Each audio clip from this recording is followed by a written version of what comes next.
Welcome back, all you aspiring nihilists. It's Future Nihilist here, and I'm re-uploading this video because the original had this copyright thing, and after a month, it only got 50 views. I found something really weird here at Blood Gulch Outpost Alpha. And if you believe that you came from a monkey, doesn't that give you permission to act like one, too? Weird. That's weird. Indeed. The children of today are the future of tomorrow, and if they're being taught that they came from monkeys, expect this world to go to the zoo. I always knew I'd get it in Toontown. Welcome back. I hope you're all doing well. I want to thank everyone who subscribed and commented and came back for more. This is Sean. He's a young earth creationist, biblical literalist, conspiracy theorist, science denier, and most importantly, Kent Hovind parrot. Most mixed up, non-delinquent. Let's find out what Sean has to say. I'm just going to ask you a question. Do you believe that you came from goo, then to the zoo, then to you? So I'm reminded of Leviticus 15, and I suspect Sean here does not really want to actually talk about goo and where goo comes from and what the type of goo people come from. That's simply not true, and I'm going to try and prove that to you.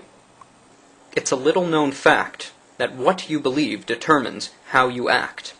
And if you believe that you came from a monkey, doesn't that give you permission to act like one, too? Eyebrows. Well, a better word to use might be like chimpanzee. And if you don't think a human has ever thrown shit or spit at someone before, well, here, dude. Boy, has it worked good. It wasn't very many years ago that the Ten Commandments could be found in virtually every single school in America. If you've watched my other videos, you're probably aware of Texas Senate Bill 1515, where Texas just recently tried to put the Ten Commandments in every single classroom. Here goes, and may God forgive me. Texas has a whorehouse in it. And now, you won't find them anywhere. Why is that? Well, I'll tell you why.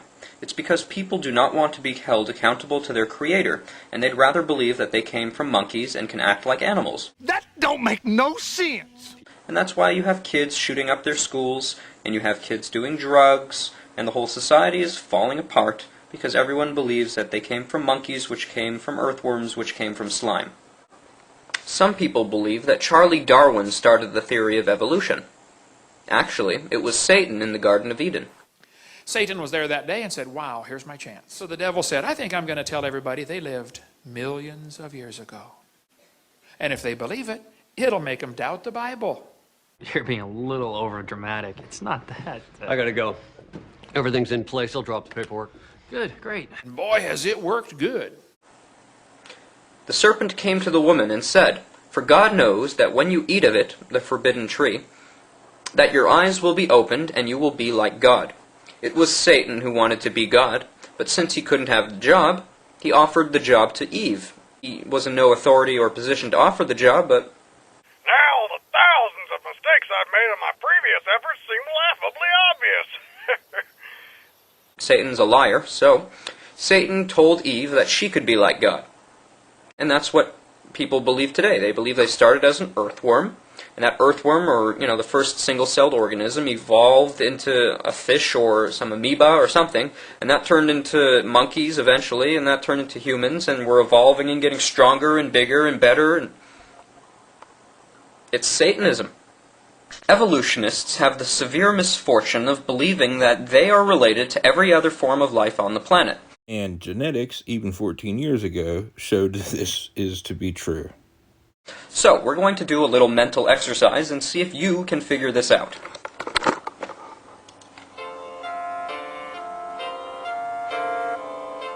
I was the record holder for the biggest crap. I took it back in 1960. It was the most amazing crap I'd ever taken. You are, without a doubt, the cockiest human I've ever met!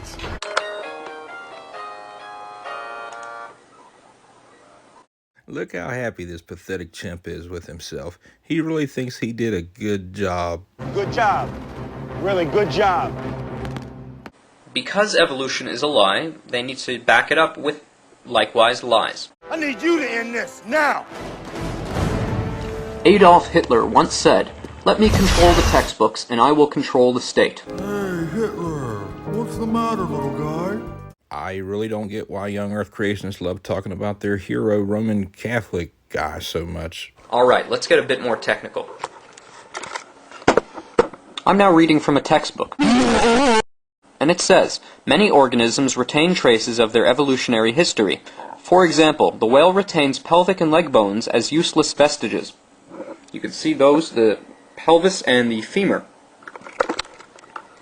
Okay, so if you go to your high school and you find an evolutionary textbook, you'll still find this. They're claiming that whales evolved legs and became cows.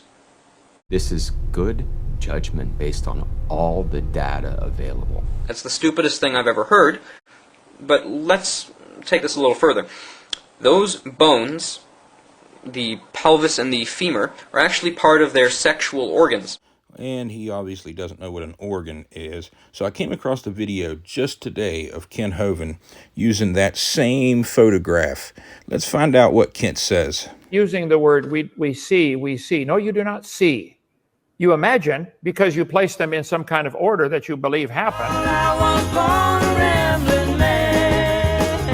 And we see, whales only make baby whales. We see that. We see that they use those bones. That's not a question. I think scientists are well aware that the whale, but they make up these transitions like berserkly here, go from a cow to a whale. This is imagination. Are you gonna rape us? You don't see that. And you don't see that fossil produced, so therefore, well, maybe the neighbors next door that died, they did it. Whenever I want to play and pretend, I just sing the imagination song. And if they did not have those bones, they would not be able to create baby whales. So to claim they're vestigial is a lie. So these bones were once considered vestigial. They no longer are. So what's the point? That doesn't disprove evolution. Evolutionists will claim that they can use the fossil record to determine what evolved from what. Yeah, I have gigawatts of evidence in support of evolution. What the hell is a gigawatt? Allow me to demonstrate what an evolutionist would claim to be a successful diagram in showing the evolution of a horse. Let's just go across the street over here. Wait a second. I don't have no money. Do you have any money on you? So, yeah, that's a really cute picture you got there, Sean. Here's what an actual paper on taxonomy of horses look like. As you can see, it's super long and complicated, and it has lines drawn on paper. But Sean wants you to think that his goofy little picture tells you everything that you'll ever need to know. I mean, is it lying if you're ignorant of what you're talking about? Okay, now allow me to show you the evolution of cutlery. Leave the money on my nightstand and get back to work. Here you have what can be considered the evolutionary history of cutlery. As you can see, the knife slowly evolved into a spoon over billions of years, then into a spork, and then into a fork. This process took a very long time. I would consider one of the biggest problems with evolution to be the fact that it discredits the intelligent creator in favor of blind chance. I'd ask you, how can blind chance create a seeing eye? Even if you want to go with that and say it just happened, here's the problem. If you believe that you were unintelligently designed, that there was no intelligent hand in your creation, then that means you are a biological machine, a slave to chemical reactions in your brain. Which means you can't trust your thoughts. Wipe off that angel face and go back to high school. So, if you can't trust your thoughts, how in the world can you claim that what you know is truth? How can you believe in evolution and still claim that your belief is completely founded in reality? Well, that's because I have an actual education that's not based on propaganda and indoctrination and parroting. When in fact you can't trust your own thoughts. The only alternative is you were created intelligently, and that discredits the whole evolutionary theory. Some people might say that maybe God used evolution to get us here. Well, that's not the God of the Bible, because the God of the Bible says that death came by man's sin. However, evolution says man came by death. Quite opposites. There's a stark contrast between the two, and only one is right, because they are diametrically opposite. In fact, that's proof in the Bible's favor, because if you take it at face value, it is a literal opposite of evolution in every way. In fact, you could come to the theory of evolution by simply looking at what the Bible says and then flipping it on its head. Allow me to give you some examples. I gave you the example that Genesis, which is the first book in the Bible, claims that man brought death into the world by sin, that nothing died until Adam sinned. Evolution claims that death brought man into the world, that no humans existed until millions or billions of years passed and many creatures lived and died before mankind arrived. This is directly opposed to the Genesis account. Genesis also claims that man started smart, tall, and in direct contact with God. We're finding 12 to 16 to 50-foot man skeletons, bigger than any man alive today. So this is Robert Woodlow standing next to his father, the tallest man on record. And of course, if you go looking around on the interweb for any of these giants, the only place they exist are in people's imaginations. Evolution claims that man started stupid, short, with no God involved. Genesis claims mankind has absolute standards and rules to live by. Evolution claims that we came from the animal kingdom and that we can live and act like animals. Evolution is a lie from Satan. It is a perversion of the truth twisted directly backwards, and people believe it. Do you guys remember the story of Noah's Ark? God flooded the world for some reason. Let's find out why. Genesis chapter 6 verse 4 says, there were giants... Skip. But when does this game get fucking good? Giants should have probably fossilized, being buried under the mud. So, we should be able to find giant skeletons, shouldn't we? And we are. So I'm going to fill in the dead air here. This photo he shows is from an article about Noah, and the link doesn't lead to anything. This one, I couldn't find an image of it. This one seems to be a fake out of Pennsylvania. This one, another hoax out of Ireland. This one, a hoax that National Geographic is like, yeah, people fall for this hoax all the time. Stop falling for it. This just looks like that thing where they tie rope around their head to change the shape of their skulls. It has a name, artificial cranial deformation. This real skeleton that was stolen from a Native American burial ground, most likely, is less than 8 foot tall. This giant isn't much taller than we are today. It was just tall for its time. So typically when you fact check a young earth creationist, they are usually wrong or just straight up lying about everything they say. You know, I've done a lot of talking about things such as demons and Satan, and they can be pretty scary, but some people pass them off as fairy tales. Yes, I admit, modern-day media has made a mockery of such things, treating them lightly as if they're nothing more than cartoon characters. Which way to go? Which I believe is part of Satan's deception so that we don't take this seriously. Oh, I don't know, but he went that away. Let's go! Oh, you know that crafty Satan who's always thinking 50 moves ahead. So, allow me to show you a reason to take it seriously. I'm now going to open a program called Google Earth. Perhaps some of you have heard of it. It is a satellite scan of the entire globe. So yeah, that's just patently wrong. It wasn't completely compiled from satellite photography. And you can pretty much pinpoint your house on this program. But I'm not going to find my house, I'm going to find the White House. Hold on a second. White House. Okay, we're now going to Washington, D.C.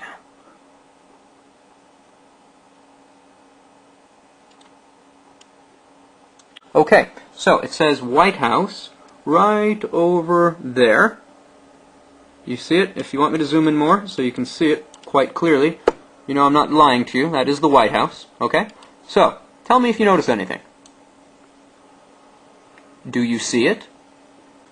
Something pointing south? Let me go in for a closer look. Anything? Anything at all?